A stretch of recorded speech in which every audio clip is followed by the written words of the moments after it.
चीज़ खत्म है, उसको खत्म रहने दो, अब नया बकरा ढूंढो। रुको रुको रुको, ये रजब ने अभी क्या कह दिया, पूरी बात सुनते हैं। चलिए थोड़ा पीछे चलते हैं। पिछले कुछ दिनों से सब कह रहे थे ईमान और रजब की सुलह हो रही है, फैंस खुश थे, लोग दुआ कर रहे थे। लेकिन फिर रजब लाइव पे आए और जो उन्होंने कहा उसने सब कुछ बदल दिया। दोस्ती नहीं हो जाती, वैसे भी डिवोर्स होती है, मजाक नहीं होता। इतनी सीधी बात, इतनी क्लियर लफ्जों में, कोई कंफ्यूजन नहीं छोड़ा उन्होंने।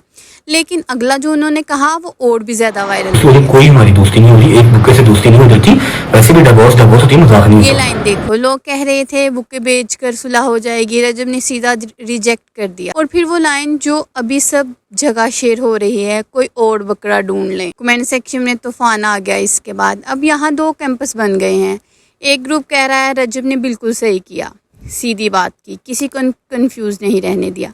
दूसरा ग्रुप कह रहा है ऐसी पर्सनल मामला पब्लिक में इस तरह शेयर नहीं करना चाहिए। आप किस साइड पे हैं नीचे कमेंट्स में ज़रूर बताना, मैं देख रही हूँ रिएक्शंस। तो रिकैप कर लेते हैं। सुलह की बातें चल रही थी, रजब ने लाइव में सीधा इनकार कर दिया, कहा तलाक फ़ाइनल है, और ये भी कह दिया कि अब कोई बुके से चीज़ ठीक नहीं होगी। और साथ में ये भी कह दिया कि किवान से जो मेरा मामला है वो मैं उसको सॉर्ट आउट जल्दी ही कर लूँगा और उससे मेरा रिश्ता हमेशा के लिए है।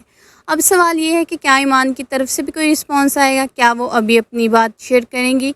मैं इस टॉपिक पे नज़र रख रही हूँ। अगर कोई अपडेट आती है तो सबसे पहले इस चैनल पर मिलेगी। अगर चाहते हैं कि जैसे ही ईमान का रिएक्शन आए मैं फ़ौरन वीडियो बनाऊं तो अभी सब्सक्राइब कर दें और नोटिफिकेशन बेल ऑन कर दें। और कमेंट में ज़रूर बताना इस पूरी बात में तुम्हारा क्या ख्याल है। मिलते हैं अगली वीडियो में।